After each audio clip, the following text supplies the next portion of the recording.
అందరికీ నమస్కారం. శ్రీమాత్రే నమః. మీకు మీ కుటుంబ సభ్యులకి ఆ అమ్మవారి ఆశీస్సులు ఉండాలని కోరుకుంటూ ఈరోజు వీడియోలో శ్రీ సత్యనారాయణ స్వామి వారి వ్రత కథ గురించి తెలుసుకుందాం. కాబట్టి భక్తి శ్రద్ధలతో కథ విని స్వామివారి కృపకి పాత్రులు కండి. పూర్వం సత్యవాక్కు కల ఉల్కాముకుడనే రాజు ఉండేవాడు. అతడు సత్ప్రవర్తన కలిగి ఉండేవారు. అటు భద్రశిల అనే నది తీరమున భార్యతో కలిసి సత్యవ్రతం ఆచరిస్తుండేవాడు. అలా వ్రతం చేస్తుండగా అక్కడికి వ్యాపారం చేసే ఒక వైశ్యుడు వచ్చి, "ఓ రాజా, ఇది ఏమి వ్రతం? దీని ఫలితం ఏమిటి?" అన్నాడు. రాజు వివరంగా చెప్పి, "నాకు పిల్లలు లేరు, పిల్లలు కలగడానికి చేస్తున్నాను" అనగానే ఆ వైశ్యుడు, "రాజా, నాకు కూడా పిల్లలు లేరు, నేను కూడా ఈ వ్రతం చేస్తాను" అంటూ ఆ రోజు ఇంకా వ్యాపారానికి స్వస్తి చెప్పి తొందరగా ఇంటికెళ్ళి భార్య అయిన లీలావతికి ఈ విషయం చెప్పాడు. తనకు ఎప్పుడు సంతానం కలుగుతుందో అప్పుడే ఈ వ్రతం ఆచరిస్తానని మొక్కుకున్నాడు. కోరిన కోరికలు తీర్చే సత్యదేవుడు అతనికి ఒక కుమార్తెను ప్రసాదించాడు. ఆపద మొక్కులు, సంపద ముంపులు అన్నీ అనే మాటే ఊరికే రాలేదు కదా. అమ్మాయికి కళావతి అని నామకరణం చేశాడు. కానీ ఈ వేడుకలో స్వామిని మరిచాడు. ఆ అమ్మాయి పెరిగి పెద్దదైంది, యుక్త వయసు వచ్చింది. భార్య సత్యదేవుని మొక్కు గురించి ఎప్పుడూ గుర్తు చేసిన అమ్మాయి పెళ్లిలో చేద్దాంలే అని దాటివేశాడు. తగిన వరుడిని గురించి విచారిస్తూ కాంచీపురంలో గుణవంతుడు, అందగాడు అయిన వైశ్య కుమారుడు ఉన్నాడని విని అతనితో పెళ్లి నిశ్చయించాడు. అప్పుడైనా మాట నిలబెట్టుకున్నాడా అంటే పెళ్లి సంబరాల్లో పడి దేవుణ్ణి మరిచాడు. దేవుడి సహనానికి కూడా ఒక హద్దు ఉంటుంది కదా. దాంతో నారాయణమూర్తి కోపించుకొని వాడికి తగిన సమయం కోసం వేచి ఉన్నాడు. కొంతకాలమయ్యాక మామ అల్లుడు కలిసి వ్యాపార నిమిత్తం చంద్రకేతు రాజకుమారుడుండే రత్నసారుపురానికి వెళ్ళారు. ఆడిన మాట తప్పిన వైశ్యునికి గొప్ప దుఃఖం కలగాలని సత్యనారాయణ స్వామి శపిస్తాడు. ఆ శాపవశంచే ఎవరో చేసిన నేరానికి వీళ్ళు బలవుతారు. కొంతమంది దొంగలు రాజుగారి ఖజానా నుండి సొమ్ము దొంగలించి భటులు వెంటబడుతుంటే భయపడి ఈ వైశ్యులున్న చోట ఆ డబ్బు వదిలేసి పారిపోయారు. ఇంకేముంది, ఆ భటులు మామ అల్లుళ్ళను పట్టుకొని పోయారు. రాజు వారిని భయంకరమైన కారాగృహములో బంధించి వాళ్ళ డబ్బంతా స్వాధీనపరుచుకున్నాడు. వాళ్ళు కష్టాలు అక్కడితో ఆగలేదు. సత్యనారాయణ స్వామి శాపవశన ఇక్కడ ఇంటి దగ్గర పరిస్థితి కూడా విషమించింది. ఇంట్లో దొంగలు పడి సొమ్మంతా అపహరించారు. తినటానికి తిండి లేక, సరైన ఆరోగ్యం లేక ఇల్లు తిరిగి డబ్బు సంపాదించి బ్రతికేవారు. అలా తిరుగుతుండగా కళావతి ఒకరోజు ఒకరింట్లో సత్యనారాయణ స్వామి వ్రతం చేస్తుంటే చూసి చివరి వరకు ఉండి తీర్థప్రసాదాలు తీసుకొని ఇంటికి వస్తుంది. ఆలస్యంగా ఇంటికి చేరిన తన కూతుర్ని ముందు విషయం వినకుండా నానా దుర్భాషలాడింది తల్లి. తర్వాత విషయం విని తన తప్పు తెలుసుకుంటుంది. అంతేకాకుండా తాము మర్చిపోయిన సత్యదేవుని వ్రతం ఇప్పటికైనా చేయాలని నిశ్చయించింది.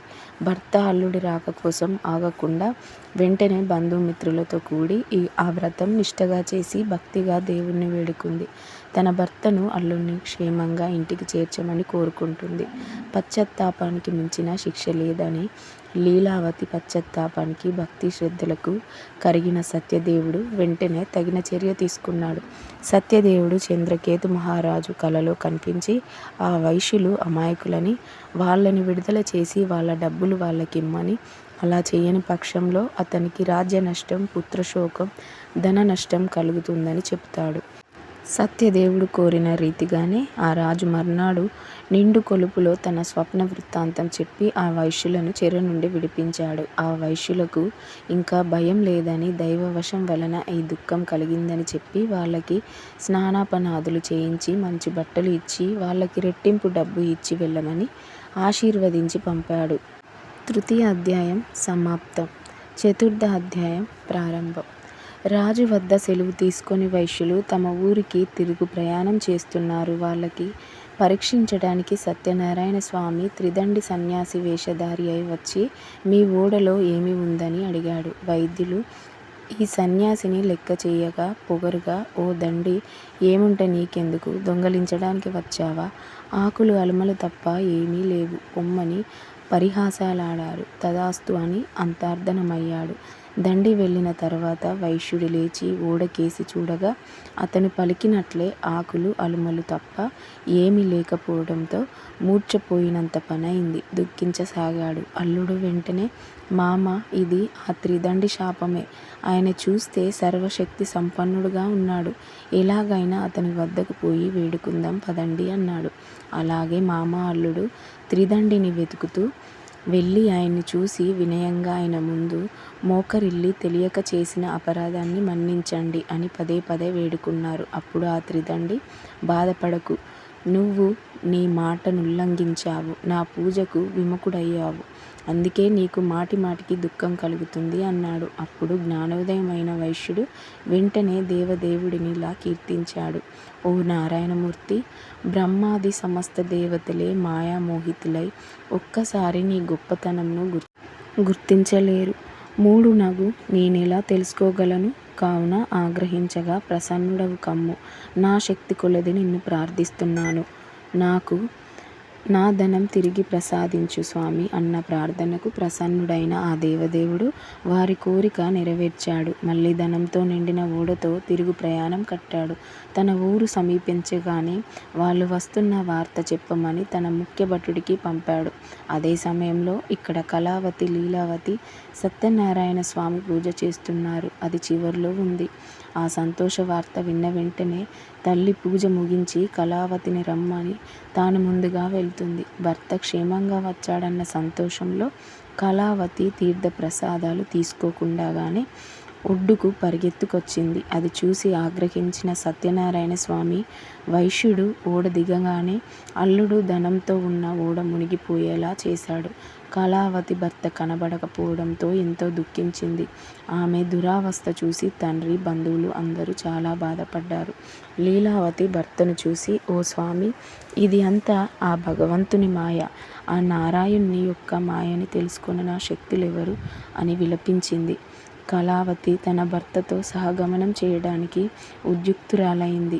ఆ వైశ్యుడు తన శక్తి కొలది సత్యదేవుని పూజ చేస్తాను అని ఆ దేవుని తలుచుకొని పదే పదే సాష్టాంగ నమస్కారం చేశాడు. అప్పుడు సత్యదేవుడు వైశ్యుని యొక్క భక్తి విధేయతలను చూసి ప్రసన్నుడై ఆ శరీరవాణిలాగా ఇలా పలికాడు.